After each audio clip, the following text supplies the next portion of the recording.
Abelardo ha dicho que usted sería una especie de Marco Rubio colombiano. Eso, me imagino que usted no, lejos de ofenderle, es una flor que le está echando. Pero ¿cómo entiende esa referencia y cómo sería ese rol en un eventual gobierno de Abelardo y de usted?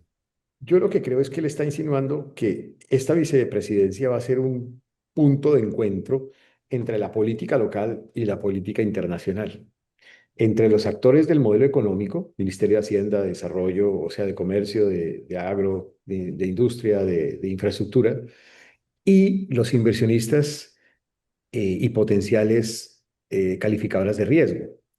¿Por qué? Porque hay que enviar una señal de confianza. Por lo tanto, va a ser el puente o el canal para que lleguemos con el plan de recuperación de la economía, con el plan también de inversión de ajuste, perdón, fiscal para tratar de darle una respuesta de confianza a los mercados. Será el puente entre el Ministerio de Energía con actores internacionales que estén trabajando temas de nuevas energías, de energía eólica, solar, para animar más inversionistas en el país. Ujú. Será el puente entre Cancillería y el mundo, para que Cancillería, por ejemplo, avance en la relación 4.0 con Estados Unidos, para que Colombia sea protagónico de la mano de Estados Unidos en la recuperación de la democracia en Venezuela, para que construyamos esa nueva relación que perdimos con Estados Unidos, bilateral, bicameral, bipartidista, multisectorial. Será el puente entre el Ministerio de Defensa y la seguridad estratégica, Ujú. para que tengamos de nuevo acceso a Common Group, acceso a información, para conectar el Ministerio de las TIC con lo que los actores internacionales nos pueden aportar en tecnologías de inteligencia artificial, de Internet de las Cosas, de blockchain, de computación cuántica y proyectar el país al 2050. En el fondo, es como proyectar a Colombia, conectando lo local con lo internacional y enamorar al país de un futuro de nación, sabiendo que Ujú. estamos en un escenario de transición muy complejo, pero que tenemos que tener un norte de futuro de país. Ok. Colombia, usted lo acaba de mencionar, tiene un déficit fiscal muy alto, deuda alta, baja inversión extranjera. ¿Qué recorte haría usted y a quién le dolería ese recorte? ¿A quién impactaría más?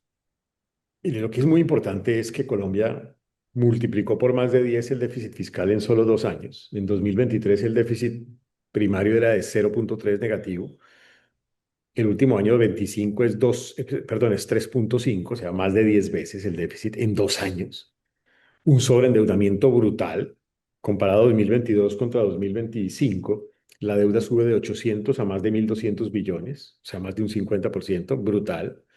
El costo del endeudamiento público local crece en más del 60%, internacional crece más del 35%, y las reservas presupuestales son monstruosas, lo cual genera un efecto de caja también significativamente grave. Entonces, la realidad fiscal es compleja. ¿Qué hay que hacer? Hay que hacer un programa de ajuste fiscal que tenga, por un lado, una disminución del tamaño del Estado, que hay que hacerlo, ojalá de aquí al 2030, del orden de una cuarta parte o un 30% del presupuesto nacional. ¿Y cómo se puede hacer? Por la vía de la ley del Sistema General de Participación, bien hecha, en donde le entreguemos a los entes territoriales competencias, pero reduzcamos el tamaño del Estado central, dependiendo de lo que vamos entregando al ente territorial o a los entes territoriales.